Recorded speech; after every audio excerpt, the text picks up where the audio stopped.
buenas tardes. Benvinguts al Campionat d'Espanya per equips en la modalitat de fons de sèrie. Anem a començar la presentació dels 4 equips que han arribat a aquesta fase final.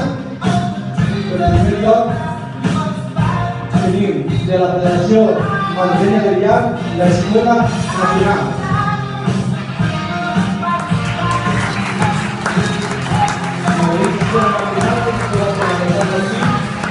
Álvaro Gómez y Antonio Gutiérrez.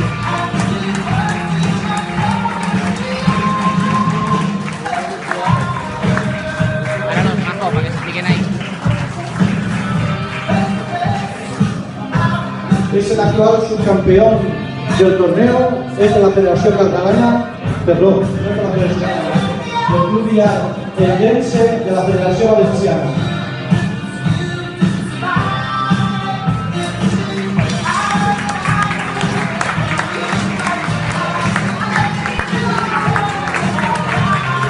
El rey participa contra Rey García, José Álvarez Torneo y Salvador Lagarde.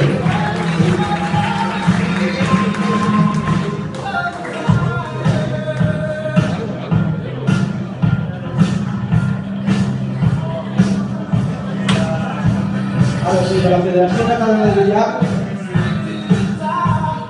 la Societat Coral Color.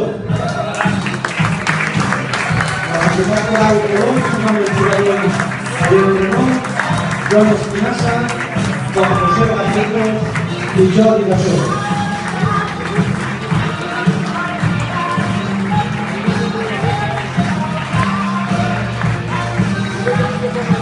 El penúltimo, l'actual campió d'Espanya, l'anfitrió d'este gran campionat, el Club Villar Sueca.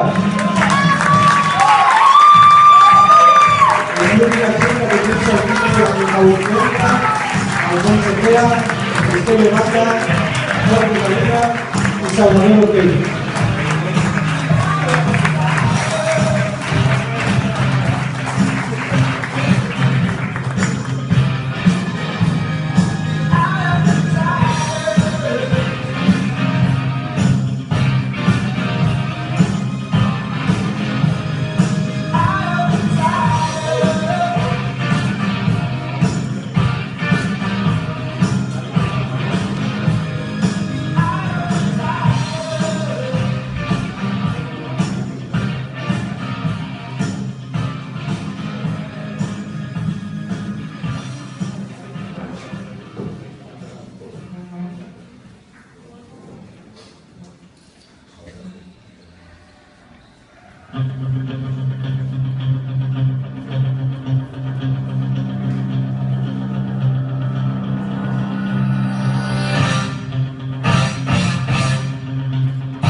Este es el nostre futur, l'escola del Club Villar Sueca. L'escola del Club Villar Sueca. Som el futur, cuidemos, somos el futuro, por favor. Cuidemos el Villar.